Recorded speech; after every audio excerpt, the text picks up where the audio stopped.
Nah, kemudian ada yang lain nih, teman-teman. Tentang penyelidikan variabel. Penyelidikan variabel itu penting ya, jadi kita bisa melihat apakah ada pengaruh positif atau pengaruh negatif antar satu variabel dengan variabel yang lain. Ya. Kemudian aspek yang dilihat biasanya itu yang pertama tentang tipe datanya, deskripsi variabel, statistik deskriptif, frekuensi kategorinya, hingga korelasi antar variabelnya. Kriteria untuk penyelidikan variabel itu secara general juga, itu ada 4, yaitu pemahaman mendalam tentang hubungan antar variabel tadi, kemudian identifikasi nilai-nilai yang kemungkinan hilang pada data, kemudian ada deteksi outlier, atau data yang datanya itu berbeda jauh dengan distribusi besar datanya, hingga visualisasi. Berikut tangkapan layar ya, untuk melihat ringkasan statistik dari data yang kita punya. Jadi kalau kita lihat di sini ringkasan statistiknya itu melihat satu persatu dari variabel yang kita punya ya.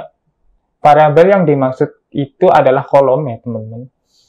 Kemudian dihitung secara statistik deskriptif, rata-ratanya, standar deviasi, minimum, hingga kuartilnya. Ini juga ada tangkapan layar untuk tipe data. Nanti kita akan terjun lebih jauh ya, bagaimana cara kita mengimplementasi pengecekan-pengecekan untuk variabel. Ini juga untuk menangkap korelasi antar datanya. Nah, sekarang kita masuk ke tujuan dari visualisasi data. Visualisasi data yaitu yang pertama ya, itu mempermudah kita menyampaikan informasi yang kita dapat dari data yang sudah kita analisa nih teman-teman.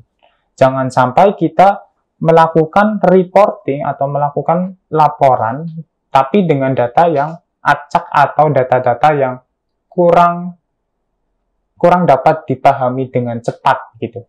Karena biasanya stakeholder itu meminta hasil analisa yang benar-benar cepat, padat, dan benar-benar ringkas gitu. Memahami data dengan cepat tadi sudah disebutkan juga, hingga keputusan yang terinformasi. Jadi kalau kita pakai visualisasi, biasanya datanya itu lebih enak dilihat, lebih enak disimpulkan juga begitu.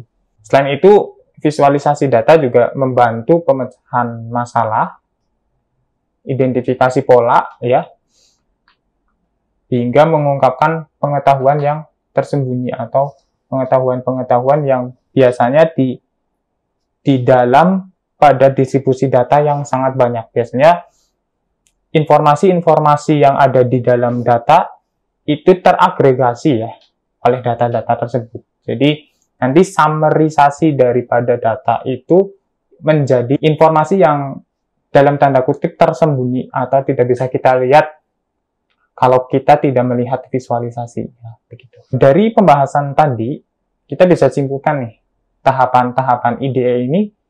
Yang pertama, yaitu untuk mengumpulkan data, pengamatan awal, penyelidikan variabel satu dengan variabel yang lain, hingga memvisualisasikan informasi kita dalam bentuk visualisasi atau grafik gitu ya. Yang kedua, pentingnya proses IDE dalam analisis data, yaitu digunakan agar informasinya itu lebih akurat, lengkap, dan bisa dengan cepat diterima begitu ya. Kesimpulan utamanya, exploratory data analysis atau IDE itu adalah langkah kritis dalam menyusun dasar analisis yang andal ya.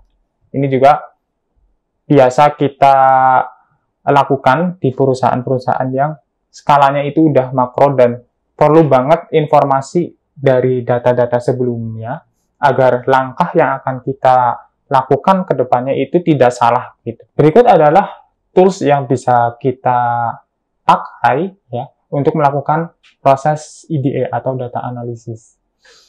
Yang pertama yaitu Pandas, NumPy, Matplotlib, dan Seaborn. Pandas itu yaitu untuk memanipulasi data yang berbentuk tabular atau tabel. Sampai untuk proses komputasi numerasi, ini juga termasuk proses komputasi matematik juga. Matplotlib dan Seaborn ini adalah dua library yang saling berhubungan ya. Ini khusus untuk memvisualisasi informasi dari data yang kita punya. Berikut referensinya.